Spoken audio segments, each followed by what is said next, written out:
விஜய் பற்றி தான் வருது. எல்லோரும் கேட்குறாங்க, என்ன விஜய்க்கு சப்போர்ட் பண்ணுறேன்? இல்லையே, விஜய் செய்தி தானே வருது டெய்லி.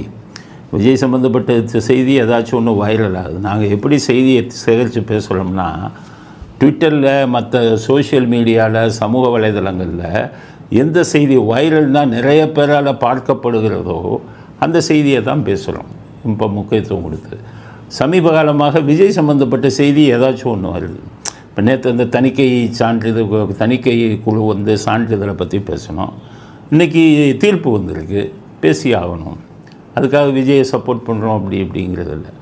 நடக்கும் செய்திகளை உங்களுக்கு விளக்கி சொல்கிறோம். அதுதான் இப்போ விஷயம். என்னன்னு கேட்டிங்கன்னா, நாளைக்கே நாங்கள் விஜயுடன் இல்லை அதிமுக பிஜேபியுடன் ஏதாவது ஒரு கட்சியுடன் ஒரு கொள்கை லெவலில் கூட்டணி அப்படின்னு ஏதாச்சும் வச்சா அப்போ தான் அவங்கள வந்து சார்பாக பேசுவோம். அதுவரை எங்களுடைய நடுநிலைத்தன்மை தான் நீடிக்கும். அரசியலுக்கு போனால்தான் அந்த டைமில் யாருடன் சேர்கிறோமோ அவங்களுக்கு ஆதரவாக பேசுவோம். இப்போதைக்கு யாருடனும் சேர்வதாக எங்களுக்கு சேர சொல்லி எங்களுக்கு அழைப்பு வரவில்லை. அதனால் இன்னமும் நாங்கள் நடுநிலையாளராகத்தான் இருக்கிறோம். பதவியெல்லாம் தேடி போகிறதே இல்லை. பதவியை வந்து இறைவன் கொடுப்பான். மனிதர்கள் பதவியை கொடுப்பதாக நான் நினைக்கவில்லை. இறைவன் அப்படி ஒரு வாய்ப்பை கொடுத்தால் அப்போ தான் வந்து அரசியல் ரீதியாக பேசுவோம்.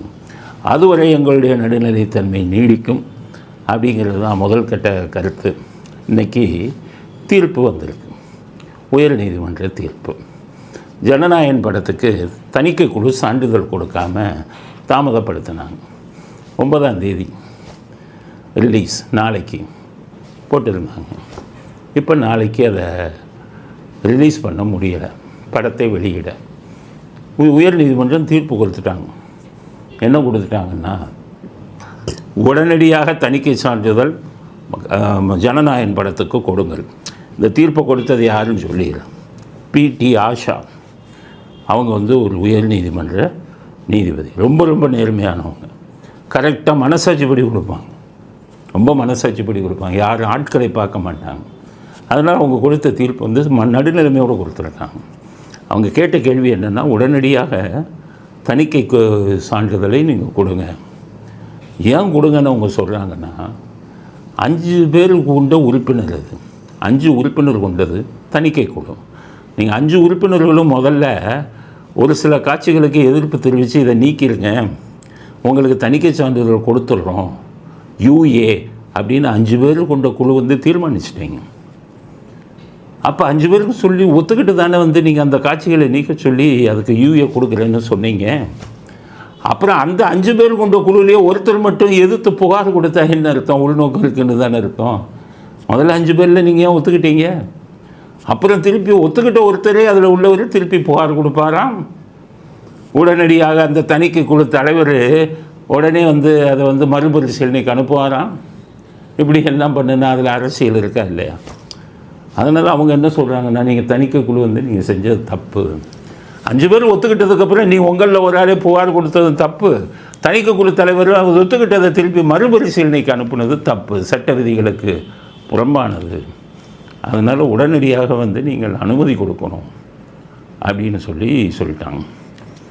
இதுக்கு முன்னாடி இன்றைக்கி தணிக்கை குழு என்ன விழுந்தளவுக்கு ரொம்ப ஸ்ட்ரிக்டாக இருக்காங்களே, ரொம்ப கடுமையாக விதிகளை பின்பற்றுறாங்களேன்னு கேட்டால், தணிக்கை குழுவை பற்றி நீங்கள் தெரிஞ்சுக்கணும். அதுக்குன்னு ஒரு கதை இருக்குது. முன்னாடி எம்ஜிஆர் சிவாஜி காலத்திலேருந்து தணிக்கை குழு எப்படி இருந்தது அப்படின்னு சொல்லணும். அப்போ இருந்தது தான் யோகியர்கள். தணிக்கை குழுவில் யோகியர்கள் இருந்தது எம்ஜிஆர் சிவாஜி பீரியடில். எதுக்கு சொல்கிறேன் அப்படின்னு கேட்டிங்கன்னா, அவ்வளோ நடுநிலைமையாக இருப்பாங்க, பணம் வாங்க மாட்டாங்க. இன்றைக்கி இருக்கிற தணிக்கை குழு கதையே வேறு, என்னென்னமோ சொல்கிறாங்க இப்போ சினிமாக்காரங்க. அதெல்லாம் எனக்கு இப்படியெல்லாமா நடக்கும்னு என்ன நடந்ததுன்னு சொல்கிறேன். அன்றைக்கி இருந்த தணிக்கை குழுவும் ரொம்ப கடுமையாக இருப்பார்கள். 2-3 விஷயம் சொல்கிறேன். காங்கிரஸ் ஆட்சி, அப்போ திமுக எதிர்க்கட்சி. எம்ஜிஆர் படம் அன்பேவான்னு ஒரு படம் வந்தது. அதை தணிக்கை குழுவுக்கு அனுப்புனாங்க. தணிக்கை குழு அதில் ஒரு பாட்டு வரும், புதிய வானம் புதிய பூமி. அதில் உதய சூரியன் பார்வையிலே உலகம் விழித்து கொண்ட வேளையிலேன்னு ஒரு அந்த பாட்டில் வரும். தணிக்கை குழு சொன்னாங்க கட் பண்ணுன்னாங்க. உதய சூரியன் பார்வையிலேன்னா அது ஒரு அரசியல் கட்சியோட சின்னம், உங்கள் கட்சியோட சின்னம். எம்ஜிஆர் நீங்கள் பாடுறீங்களே உங்கள் கட்சி சின்ன உதயசூரியன், அதை நீங்கள் பாட்டில் சேர்த்து அரசியல் கலந்து அந்த பாட்டை வரலாமா? கட் பண்ணுங்க. உதயசூரியன்கிற வார்த்தை இருக்கக்கூடாதுன்னாங்க. அவன் தான் உண்மையான தணிக்கை குழு. எப்படி போட்டாங்க பாருங்கள், ஒரு வார்த்தைக்கே படத்தை அதை கட் பண்ணுங்க. இன்னொன்று விஷயம் புரிஞ்சுக்கோங்க, இந்த தணிக்கை குழுன்னு அவங்க வானத்திலேருந்து குதிச்சவங்கன்னு நினைக்காதீங்க. தணிக்கை குழுவுக்கு என்ன அதிகாரம்? நீ ஒரு படத்தை ரிலீஸ் பண்ண மாட்டேன்லாம் சொல்ல முடியாது, உனக்கு அதிகாரம் இல்லை. ஒரு படத்தை பார்த்தா இதில் இந்தந்த காட்சிகளை நீக்குங்க, அது மட்டும்தான் உன்னால் சொல்ல முடியும். வேறு ஒரு படத்தை நிறுத்துறதுக்கெல்லாம் உனக்கு அதிகாரம் கிடையாது. என்ன சொல்லலாம், இந்த காட்சி வயலன்ஸாக இருக்குது, கொடூரமாக இருக்குது, அதை கட் பண்ணுங்க, அவ்வளோதான். கட் பண்ணிட்டா நீ சர்டிஃபிகேட் கொடுத்தாகணும். படத்தை நிறுத்துவதற்கு உனக்கு அதிகாரம் கிடையாது. தணிக்கை குழுவுக்கு யோகியர்கள் அந்த காலத்தில் இருந்தாங்களே, அவங்கள மதிக்கலாம். இந்த சொன்னல உதயசூரியன் பார்வையிலே, உதயசூரியனை கட் பண்ணியான்னாங்க, வாலியை கூப்பிட்டாங்க. என்னங்க, சரி உதயசூரியனை புதிய சூரியன்னு மாற்றிடலான்ட்டு அந்த பாட்டை பார்த்தீங்கன்னா உதயசூரியனை கட் பண்ணிட்டு புதிய சூரியனின் பார்வையிலேன்னு மாற்றினாங்க. அப்போ எந்த அளவுக்கு கடுமையாக இருந்தாலும் ஒரு வார்த்தையை நீங்கள் மாற்றி போட முடியாது. அதே மாதிரி எங்கள் வீட்டு பிள்ளைன்னு எம்ஜிஆர் படம் வந்தது, அதில் நான் ஆணையிட்டாள் அப்படின்னு பண்ணுவேன். அதில் எதிர்காலம் வரும், என் கடமை வரும், இந்த காக்கைகள் கூட்டத்தை ஒழிப்பேன்னு எழுதினார் வாலி. இந்த காக்கைகள் கூட்டத்தை ஒழிப்பேன், சென்சார் பிடிச்சான். காக்கைகள் கூட்டத்தைன்னு யாருங்க சொல்கிறீங்கன்னு கேட்டான். இல்லைங்க, ஏங்க நீங்கள் எதிர்கட்சி, காங்கிரஸ் ஆண்டுக்கிட்டு இருக்காங்க, காக்கைகள் கூட்டம்னா காங்கிரஸ் தலைவர்களை காக்கா கூட்டம்னு சொல்கிறீங்களா? காக்கைகள் கூட்டத்தை ஒழிப்பேன் மாற்றியான்னா அவன்தான் உண்மையான இவன் சென்சார் போர்டு மெம்பர். காக்கைகள் கூட்டத்தை உடனே வாலியை சொன்னாங்க, என்னப்பா வம்பு எடுத்து விட்ட காக்கைகள் கூட்டத்தை அப்படி எம்ஜிஆர் சொன்னாராம். நான் அப்போவே நினச்சேன் சென்சாரில் இதை எதிர்ப்பாங்கன்னு. என்ன தான் நாங்கள் எதிர்க்கட்சியாக இருந்தாலும் இதெல்லாம் உபயோகப்படுத்தக்கூடாது. எம்ஜிஆர் சொன்னது. காமராஜ் போன்ற நல்ல தலைவர்கள்லாம் அங்கே இருக்காங்க, எல்லாத்தையுமே நீ காக்கைகள் கூட்டத்தைன்னு சொன்னது இது தப்பு தானே அப்படின்னு எம்ஜிஆர் சொன்னாராம். உடனே வாலி காக்கைகள் கூட்டத்தை நான் மாற்றி இந்த கூட்டத்தின் ஆட்டத்தை ஒழிப்பேன் எழுதினார், மாற்றினாங்க. அவன் தான் சென்சார் போர்டு, உண்மையான சென்சார் போர்டு. பெற்றால் தான் பிள்ளையான்னு ஒரு படம் வந்தது, நல்ல நல்ல பிள்ளைகளை நம்பின்னு ஒரு பாட்டு வந்தது. அதில் கடைசி முடியும் போது பார்த்தீங்கன்னா மேடையில் முழங்கு அறிஞர் அண்ணா போல் அப்படின்னு எழுதினார் பாடலாசிரியர். சென்சார் பிடிச்சான். அது என்னையா அறிஞர் அண்ணா போல்? உங்கள் அறிஞர் அண்ணா தான் மேடையில் பேசுவாரா? வேறு யாரும் உங்களுக்கு கிடைக்கலையா? இந்தியா தமிழ்நாட்டிலே அவர் தான் பெரிய பேச்சாளராக கேட்டான் அன்னைக்கு. நீ திமுக எதிர்கட்சி, உன் பாட்டை உன் கட்சி பிரச்சாரத்துக்கு உபயோகப்படுத்துகிறையான்னா உடனே நம்ம மேடையில் முழங்கு அறிஞர் அண்ணா போல் எடுத்தது திருவிக்கா போல்னு மாற்றினாங்க. நீங்கள் அந்த படத்தை பாட்டை கேட்டிங்கன்னா அறிஞர் அண்ணான்னு வரும், படத்தில் கேட்டிங்கன்னா திருவிக்கா போல்னு வரும். யார் பண்ணது? சென்சார் பண்ணது. ஒவ்வொரு வார்த்தையும் மதித்தான், ஒவ்வொரு வார்த்தைக்கும் தப்பானது வந்தால் ஸ்ட்ரிக்டாக இருந்தான், கடுமையாக இது எடுத்தான். அவன் யோகியம். நீங்கள் இன்றைக்கி இருக்கிறவங்க இன்றைக்கி படத்தை பாருங்களேன், சுத்தியலை எடுத்து தலையில் அடிக்கிறான், கையை தனியாக வெட்டுறான். சென்சார் போர்டு எவனாச்சும் கேள்வி கேட்குறானா? பாருங்கள், இதுதான் உண்மையான சென்சார் போர்டா? எல்லாம் கேட்குறாங்க. ஒரு படத்தெல்லாம் நான் பார்த்தேன், விஜயகாந்த் படம். அதில் ஒரு போலீஸ் ஸ்டேஷன் உள்ளே போய் யூனிஃபார்மோடு இருக்கிற போலீஸ்காரங்களை அடித்து சண்டை போடுற மாதிரி ஒரு காட்சி. யூனிஃபார்மோடு இருக்கிற போலீஸ்காரன் அடி வாங்குற மாதிரி சென்சார் ஒத்துக்கலாமா? அவன் ஆஃபீஸரியா போலீஸை நீ அடிக்கிறதா? அது யூனிஃபார்மோடு அடிக்கிறதா? அது காட்சி வரக்கூடாதுன்னு சொல்லியிருக்கணும்ல. அப்படி இருந்த ஒரு வார்த்தைக்கு மதிப்பு கொடுத்த சென்சார் இன்றைக்கி எவ்வளோ சீரழிஞ்சு கிடக்கு. ரஜினிகாந்த் படம் கூலி, எவ்வளவு வன்முறை. இதே விஜய் இதில் லியோன்னு ஒரு படம் வரும், அந்த லோகேஷ் கனகராஜ் எடுக்கிற படங்கள் பூரா இங்கிலீஷ் படங்களை பார்த்துட்டு அதில் வர்ற அதே வன்முறை, ரத்தம் தெரிக்கும். இதுதான் சென்சாரா? நீங்கள் எல்லாம் ஒரு சென்சார் உறுப்பினர்களா? இப்படி வன்முறையை காட்டக்கூடிய படங்களுக்கெல்லாம் அவங்க சென்சார் கொடுப்பாங்களாம். சாதாரண படங்கள் வந்துக்கிட்டால் அந்த அந்த சின்னம் ஒரு மத வெளியை தூண்டுவதாக இருக்கிறது, அது சின்னமாக இப்படி இது இப்போ இது மோசமான படங்களுக்கெல்லாம் கொடுத்துருவீங்க. யோகியர்களான்னு தான் கேட்குறேன். உங்கள்கிட்ட அரசியல் வரலாமா? சினிமாக்காரங்கள்லாம் கூப்பிட்டு உட்கார வைக்கிறேன். சென்சார் போர்டில் எப்படி வாங்குறாங்கங்கிறத கதை இருக்குது, நிறைய என்கிட்ட சொல்லியிருக்காங்க சில பேர். கதையை எல்லாருக்கும் மக்களுக்கு, தமிழ்நாட்டு மக்களுக்கு நான் சொல்லட்டும். அப்போ புரியும் நீங்கள்லாம் எப்படிப்பட்ட ஆளுன்னு. உங்களுக்கு எதற்கு அரசியல்? ஏன் சொல்கிறேன்னா, இவன் கொடுத்துட்டேன், நான் இது யாருக்காக பேசுகிறேன்? சினிமா உலகத்தில் இருக்கும் நண்பர்களுக்காக பேசுகிறேன். அவங்க வயிற்று பொழப்புக்காக பேசுகிறேன், விஜய்க்காக பேசலை.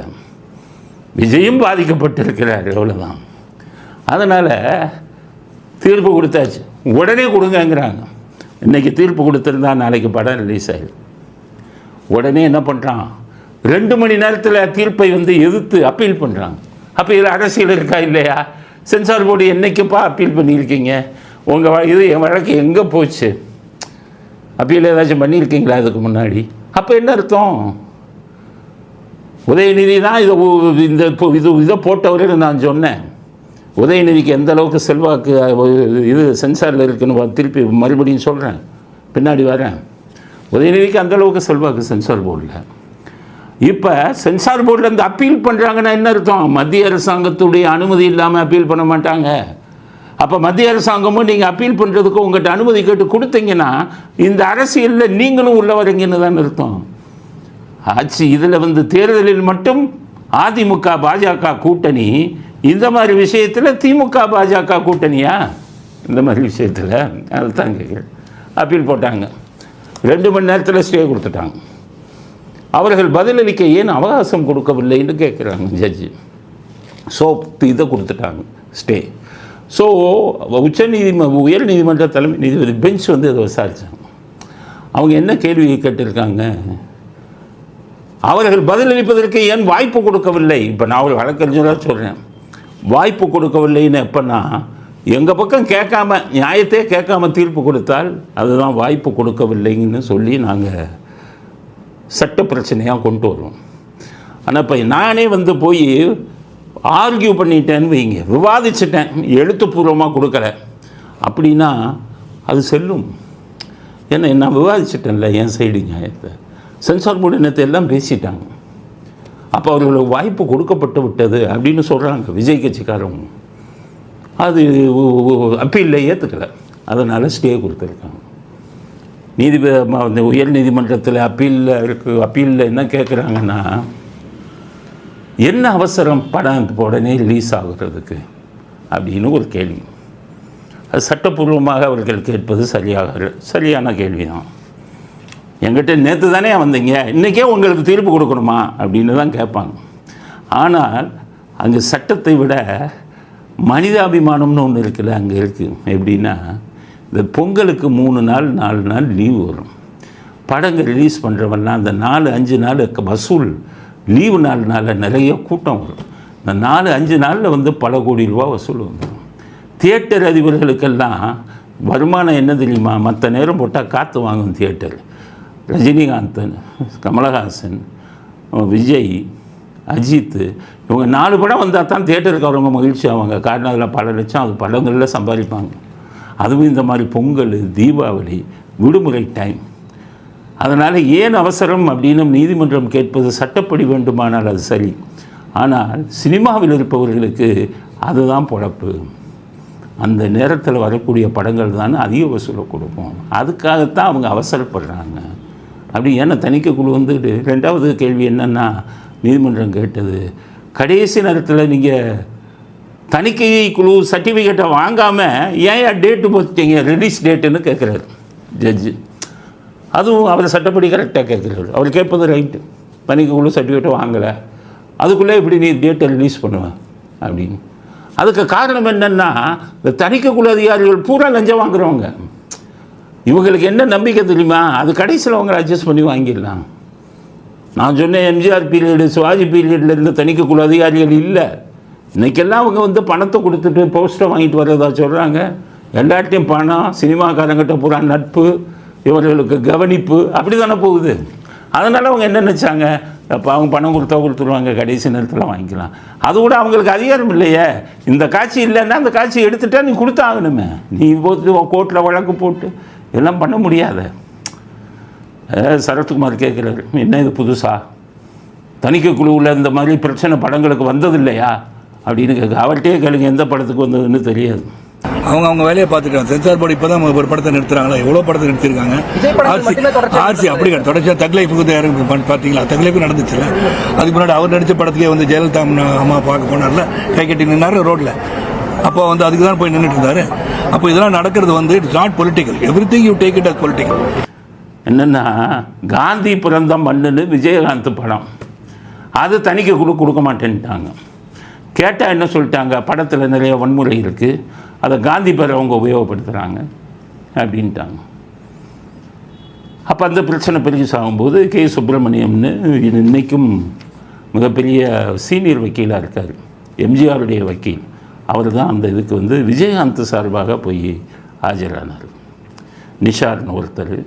அவங்கெல்லாம் இந்த மாதிரி வக்கீலுங்கெல்லாம் இந்த மாதிரி விஷயத்தில் வந்து கொஞ்சம் அனுபவம் வாய்ந்தவங்க. அவர் கே சுப்பிரமணியம் போய் என்ன சொன்னார்னா, தணிக்கை குழு சொல்கிறாங்க இதில் எதிர்ப்பான இது விஷயங்கள் இருக்குது அப்படின்னு சொல்கிறாங்க. ஜட்ஜுக்கிட்ட உங்கள்கிட்டயே கேட்குறேன், உங்கள் முன்னாடியே படத்தை போடுங்க, தணிக்கை குழு அதிகாரிகளை பக்கத்தில் வச்சுக்கிட்டே போடுங்க, நாங்களும் இருக்கோம். எந்த சீன் வந்து தப்பாக இருக்குன்னு சொல்லுங்கள், அதை நீக்கிடுவோம். நாங்கள் ஜெகதீசன் அப்படின்னு சொல்லி ஒரு நீதியரசர் ஹைகோர்ட்டில் உட்காந்து அவருடைய ஜட்ஜு ரூமில் தணிக்கை குழு அதிகாரிகள், ஜட்ஜு கே சுப்பிரமணியம் வந்து அவங்க சீனியர் கவுன்சில் இவங்க எல்லாம் உட்காந்து படத்தை பார்த்தாங்க. அப்போ இவங்க தணிக்கை குழு சார் இந்த இடத்துல இல்லை, உடனே ஜட்ஜு சொன்னார் இதை கட் பண்ணியிருப்பான், 3-4 இடம் கட் பண்ணிப்பான். சாயங்காலமே படத்துக்கு சர்டிஃபிகேட் கொடுத்தாங்க, ரிலீஸ் ஆயிடுச்சு. ஸோ நீதிமன்றங்கள் எப்பவும் இவங்களும் அப்போ என்ன பண்ணாங்கன்னா, படம் ரிலீஸ் ஆகணும்ப்பா, அதை நம்பி பல பேர் இருக்கான்.